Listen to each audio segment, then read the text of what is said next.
I found myself pushing away the things and the people that I love the most. Basketball just happened to be at the top of the list.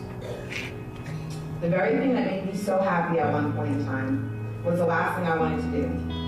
Practices were tough to get through, games were difficult for me, and I felt like I was letting everyone down. I've always held high expectations for myself, and I got to the point where I deferred to everyone else.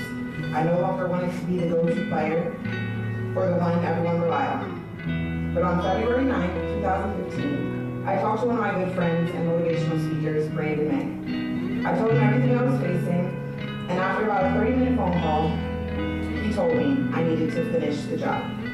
If not, I would look back and regret not giving everything I had for the last stretch of my college career. Before speaking with Brandon Maye, I was in a really dark place. I didn't really want to be there half the time. It was just really hard for me to get into it and find my groove, and I was just going through the motions, wasn't really giving 110%, and I knew I could give more, but I couldn't find what I needed to find inside of myself. He really just broke it down and was basically saying, like, you have to finish the job. And that was one thing that I kept with me during the entire last month of my career, was finish the job. I actually made it the background on my phone because I knew that I only had a month left, and he told me the one thing you don't want is to regret not giving everything that you had for yourself, for your teammates, and for those around you. And I truly believe that because I knew that I had something to give to my team that I wasn't giving the months prior. And after I spoke with Brandon, it was kind of like a fire was lit, and I was excited to go to practice. I was excited to be there. I was finally happy to be back in the game that I loved, and I was finding my groove, and I was able to do the things that I wasn't able to do before.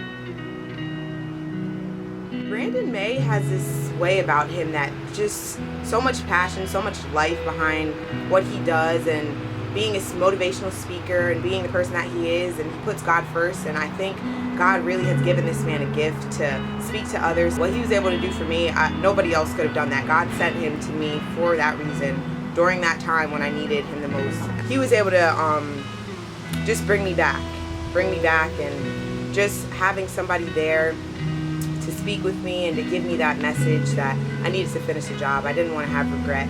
All the little things finally came together, and I'm very grateful. The impact that Brandon left on me was to not give up on myself. I think I started to give up on myself and I started to lose my way, and when I needed somebody to be there for me the most, he was there. Our deepest fear is not that we are inadequate. Our deepest fear is that we are powerful beyond measure. It is our light, not our darkness, that most frightens us. Your playing small does not serve the world. There is nothing enlightened about shrinking so that other people won't feel insecure around you. We were all meant to shine as children do. It's not just in some of us, it's in everyone.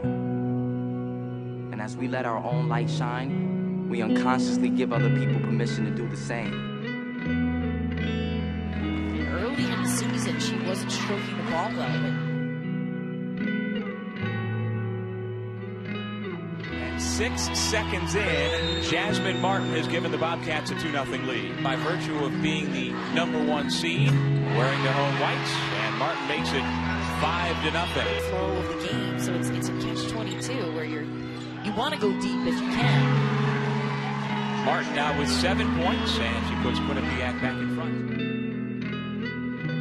Martin off the jab step. She's had a good first half, the senior. Martin on the pick and pop. Very well done.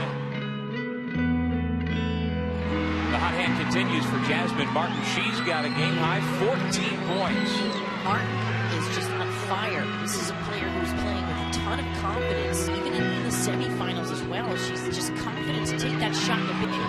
Red Foxes have not involved Maddie Blaze at the offensive end, while Jasmine Martin just keeps piling up the points. That's up Ramos for the easy 2. That's a new career high for Brianna Ramos. And Jasmine Martin here, this is just stepping out. Nice little fake and a shot with a player right in her face. I mean, Natalie Gomez-Martinez right on her. Cat's just dribbling out the final seconds. And for the first time in a decade, it's not Marist. It's Quinnipiac, the champions of the Metro Atlantic Athletic Conference.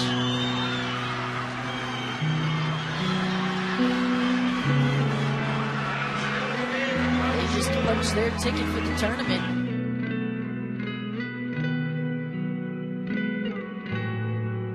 I now understand what God did in my final season as a Bobcat. He took away the game I loved for a while to make me realize in this moment, I am here, I have a purpose, and I will lead my team to the NCAA tournament.